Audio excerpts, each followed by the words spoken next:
Alright, well after going through every single possible scenario in my head on how to make this video interesting, I thought, what a great idea to do to make this a little bit more interactive. Yes, that's right. This year, ladies and gentlemen, we're doing shots!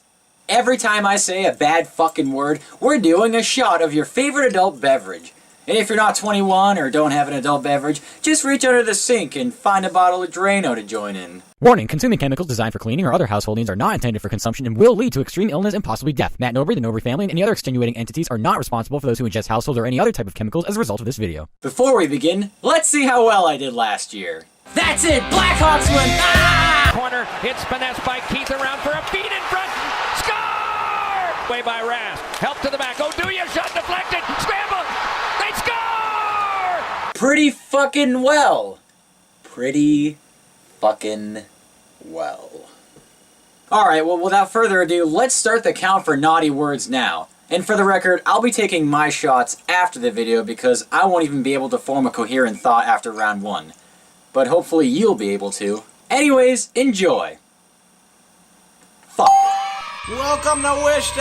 $1.25, please. Alright, let's start out in the East because the West is going to be damn near impossible to do. Bruins and Red Wings. And let me preface every single series by saying that, like the NCAA tournament, really anybody can win these games, so don't necessarily count anybody out. If you're the Bruins, you couldn't have drawn a worse possible opponent in these round 1 than the Detroit Red Wings. Both teams are obviously coached very well between Claude Julien and Mike Babcock. Both have their really structured, sound systems. Babcock attacks with speed, while Julien has kind of a more defensive yet prototypical approach to his team in the way that they score and defend. A lot of young guys for Detroit, guys like Sheahan, Yurko, DeKaiser, Tatar, and don't even get me started on Gustav fucking Nyquist. With these guys, this team will be able to make the playoffs for the next 15 straight years. And that's a scary thought, because now they're in your division. On the flip side, the obvious difference between both teams is in the net.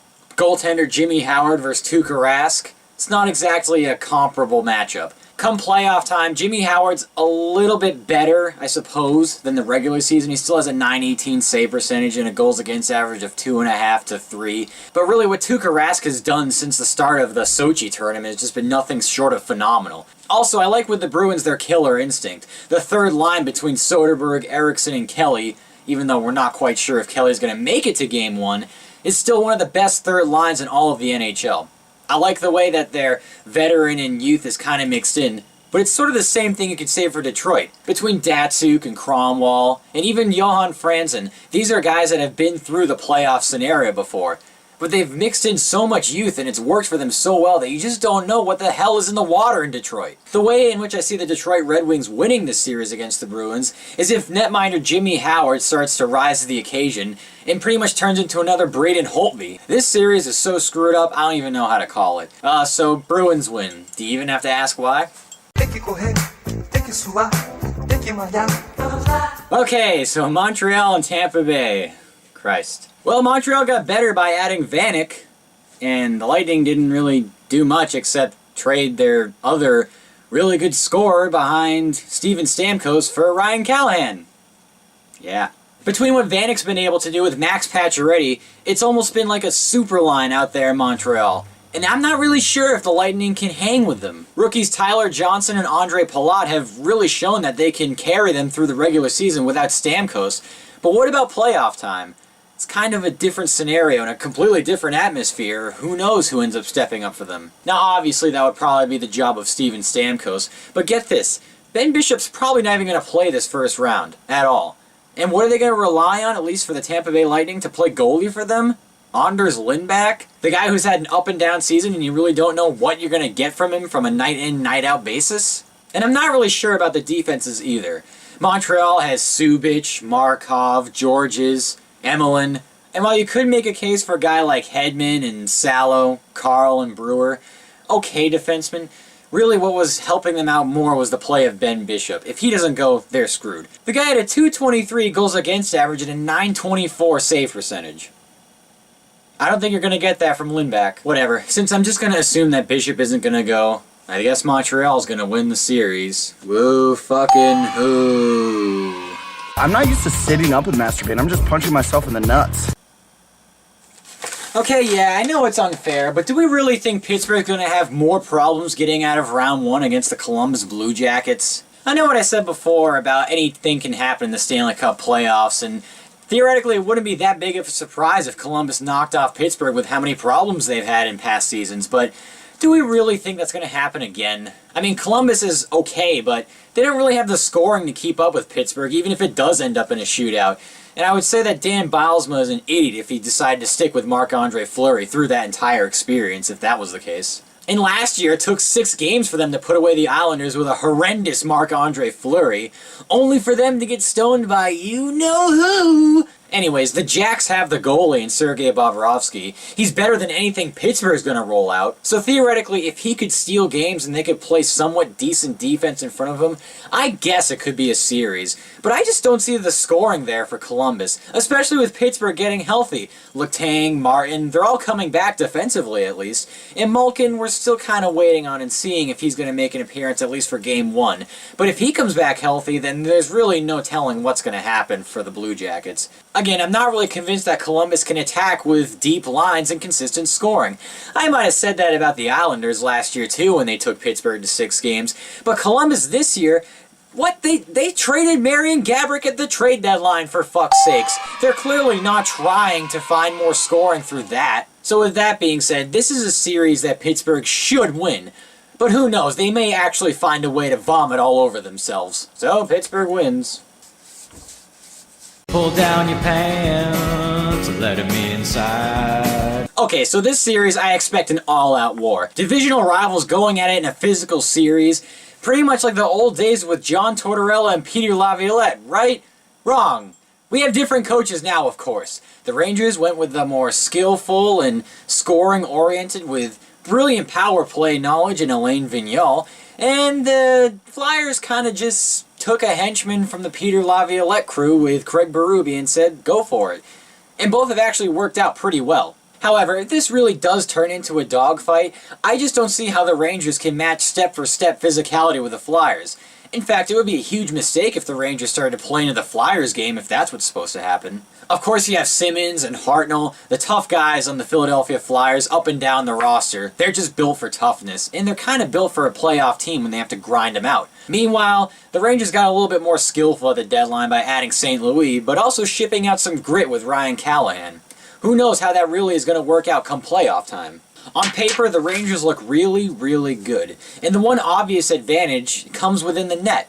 You have Henrik Lundqvist versus, at best, Steve Mason. But Mason's not even going Game 1 for the Flyers. And I put more stock into New York's defense as well, but by no means is this going to be a clean series. No. What this series needs is blood. Come hell or high water, it's going to happen. Flyers win. And no, hell is not a swear. You can say that on TV. You just can't say fuck. Well, ladies and gentlemen, now it's time to preload your shots, because now we're heading to the Western Conference, where it's a complete and total shitfuck. What I like generally about Colorado is how they were a bottom-of-the-barrel team last year with a #1 overall pick, and now all of a sudden have shot up to one of the best records in the Western Conference. How does that happen? Patrick Waugh. Whatever magic that Patrick Waugh has bestowed upon this team has made them a legitimate Stanley Cup contender. He'll probably be your Jack Adams Coach of the Year winner. However, one huge problem here for Colorado: no Duchesne! He was only your leading scorer! Meanwhile, you can't count out Minnesota's talent. They essentially bought their core with Suter and Parise, and the one glaring weakness, aside from just not having Matt Duchesne for Colorado, obviously, is the defense. Obviously, we know who Eric Johnson is, but Corey Sarich and Holden? The fuck? Who are these people? How have these guys really gotten to where they are now? Oh, that's right, Semyon Varlamov. Another one of those candidates to steal Tuukka's Vezina away.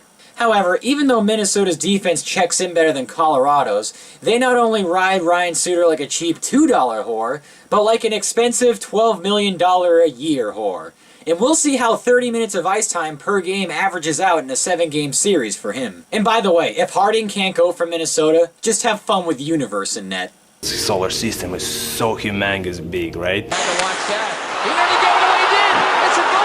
Yeah, so isn't the net, you fuck.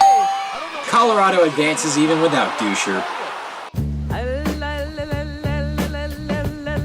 And the pain train continues over out west to the Blackhawks and the Blues. Part of me feels like there should be a Western Conference Finals matchup, but let's give a brief overview of what actually matters. First of all, the Blues are built incredibly well from the back end. Guys like Pietrangelo, Shattenkirk, Jackman, Bouwmeester. What a great defense. Also, Ryan Miller's pretty cool. But the Blackhawks also have their fair share of core defensemen. Hjalmarsson, Oduya, Keith, and Seabrook. Why not? Although I'm not really sold on Corey Crawford still. Call me an asshole. The real concerning factor in this is the way the Blues ended their season. They were 3-7 in the last 10 to close it out. Talk about forming bad habits heading into the playoffs. In a style that Ken Hitchcock, the coach for the Blues, plays, it's kind of similar to what Claude Julien does with Boston. However, the scoring is there for Boston, whereas the Blues kind of got screwed last year by the Kings when they got suffocated and couldn't find a way to score a goal. Whereas the Blackhawks, when they'll have Patrick Kane and Jonathan Toews back and running, and if they're anywhere near how they're normally used to playing, there shouldn't be any issues for the Blackhawks scoring, even against a great defense and a great goalie. It's a toss-up, but give me Chicago. Why not? Who cares? Go fuck yourself. Take another shot. A duck walked up to a lemonade stand. Woohoo! Dallas is in the playoffs! What does that mean? It means they'll get fucked up by Anaheim! This series is set to have the goals scored in droves. I know technically the Stars are supposedly playing with house money, but unless Hiller turns into a ball of crap, I just don't see the Stars getting past the Ducks. We'll see if Sagan is that guy that can kind of put the whole team aboard and latch on and kind of get through it. I just like Jamie Benn's game more, and I guess that just makes me sour fucking grapes, whatever. I'm not saying it's impossible, it's just improbable that the Stars get past Anaheim. This series is another one of those Western Conference Final possible matchups that could happen if they didn't square off against each other in round one. I mean, here we have a couple teams that remain largely unchanged as opposed to last year. Oh wait, no they don't. Hey, Marian Gaborik is a king now! But has only 5 goals in 19 games. Also, Mike Richards is sucking ass this season with 41 points in 82 games and being demoted to a 4th liner. And if it's one coach out west that I trust even more than Ken Hitchcock, it's Daryl Sutter. They all play similar systems, but he's extremely successful in his own.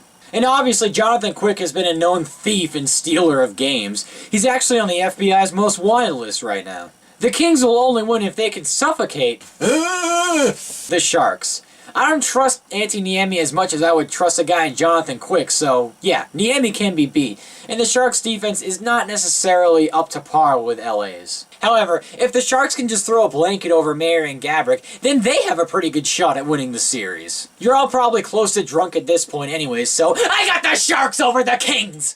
Cunt. Let's pause for a moment because we have to see if reseeding even happens at this point. And yeah, I know it's crooked. I don't give a shit. Take another shot. Looking at the bracket, you can tell this is not a typical 1v8 matchup. Each region is basically split up into a bunch of number 1 seeds like it's the NCAA tournament or something. I'm looking at this and have no fucking idea what the hell is going on. But because there's no reseeding, you know what that means. Okay, well, here we fucking go. It's another Original 6 matchup. Montreal and Boston. The last game they played took a shootout to decide, and overall the Bruins have dropped 3 of 4 to them during the regular season. Now to be fair, the season series doesn't really mean a hell of a lot because the games that are that close really could go either way. Only the blowouts is really what you have to look at. But being a divisional opponent doesn't make things any easier. You know what else can't be ignored? Thomas fucking Vanek. To say he's a Bruins killer is an understatement. If the Habs are actually able to re-sign this guy in the offseason, the Bruin may actually make the endangered species list because of this Austrian fuck. And don't even get me started comparing the goalies between each team and how well they play against each other. Forget about it. Carey Price is nearly perfect versus the Bruins, while Tuukka Rask is anything but. There is no basis for this pick whatsoever, except for the fact that I truly believe whoever comes out of that first round series between Boston and Detroit will most likely make it to the Eastern Conference Final because of how difficult that'll be. Therefore, Bruins win. Well, it was a blowout, all right. Blow out your ass. Alright, we head on over to this matchup between the Penguins and the Flyers. I totally see a rerun of a couple years ago, where the Flyers outmuscle the Penguins, and in turn outscore them by making them play their style of game. Also, I see Dan Bilesma getting outcoached by another guy within the Laviolette system. It just seems like it's too good to be true to be matched up in this situation again for the Flyers. And physicality already benefits the Flyers in this situation. We already know the playoffs is a more physical atmosphere than any other time in the season. It'll be a dirty, gritty series between two divisional foes. What more could you ask for? And if he hadn't been already, Marc-Andre Fleury will definitely be turned into a puddle by the end of this series. What? This was the best I could do on such short notice. You want more from me? Fuck you! Take a shot! Alright, we got Colorado and Chicago moving on. If this is another situation when Colorado has to keep up with Chicago, it's going to be a tall order for them if they don't have Matt Duchene. I know Colorado took 4 out of 5 of these games during the regular season between these teams, but how much weight do you want to put on that? And assuming the Hawks still have their core together by this point and they're playing well, obviously to get to this point, I shouldn't see a lot of issues for them scoring against a team that has a lacking defense that just gives up chances and getting to Varlamov eventually. Because I'm not sure that guy's exactly indestructible. And just because Colorado made it that far doesn't mean that their defense is really great. It just means that Minnesota couldn't exploit it. But the Blackhawks will. That's it! Blackhawks win! Ah! Yeah. Got any? Alright, we got Anaheim and we got San Jose. Again, this is such a toss-up and such a difficult series to accurately predict. Both teams appear to have really good scoring efforts, but defensively, who knows? And really, who knows about the goaltending? Call it a hunch, but I see this being a little bit more of a high-scoring series than Anaheim could keep up with. It just seems like the Sharks have a lot more firepower and can match them step for step. And call it another crazy hunch, and it's not to say that Jonas Hiller has nothing to prove, but Antti Niemi, to me, feels like he's a guy that has even more to prove. He was on that Stanley Cup winning team with the Chicago Blackhawks in 2010. Since then, he's kind of been brushed under the rug, though. So I feel like he has a little bit more to prove if we get this far with him. But again, it's not to say that Anaheim can't exploit them or the defense there. They have guys, they have Getzlaf, Perry, they're big guys that can wear them down. It's going to be a battle, and it's going to be a physical series, too. But the skill side of it might take over more of a physical series than perhaps you would see with, let's say, Philadelphia and Pittsburgh. Flip a fucking coin because it's anyone's guess as whose series this is going to go to. Sharks win. Bite, bite, sip, sip. And now you got your Eastern Conference Final matchup, Bruins and Flyers. Alright, so you got the Big Bad Bears versus the Broad Street Bullies. And again, this is going to be another physical series. Their latest season meeting should tell you a lot about what this series could entail should it happen. Now, call this an oversimplification, but for me, Rask is the difference maker in a series like this. Can he outplay Steve Mason, and can he basically stand on his head at this point? And in that regard, I wouldn't be surprised if the Philadelphia Flyers outmuscle the young Bruins defense. But the more complete team in my mind is the Bruins. That's why they'll make another trip to the Stanley Cup Final. And your Western Conference Final, Sharks and Blackhawks. Look, again, all of these really are toss-ups, and I've said that about 1,000,000 times so far, but it's true. The Blackhawks have the firepower to move on in a situation like this and the experience. However, people seem to forget that the Sharks were close in this situation as well back in 2011 when they eventually got defeated by the Vancouver Canucks. I go with a hot hand and the hot team that has made it this far in the San Jose Sharks if they do get to this point. Sharks advance to the Stanley Cup Final and finally get over that proverbial hump that they weren't able to get over to prior to 2011. Everybody is on. Shot. Alright, in your Stanley Cup Final, Bruins and Sharks. Oh boy. Joe Thornton trying to earn what he could not earn with the Bruins. So many great storylines, down to the young defensemen maybe stepping up, or maybe their weaknesses being covered up by just a really good, sound overall team. And then a Sharks team that would basically maul through the Western Conference, not as favorites at all, but a surprise team nonetheless. Very strong kind of teams in general. And it's not to say the Sharks are a horrible team and they could never make the Stanley Cup, but there are so many more well-built teams that this would be kind of a surprise. But give it to the Bruins, because I'm a Bruins fan and I'm a homer and blah, blah, blah. So, that's it. Shit, piss, cunt, cocksucker, motherfucker, tits. Bye, everyone.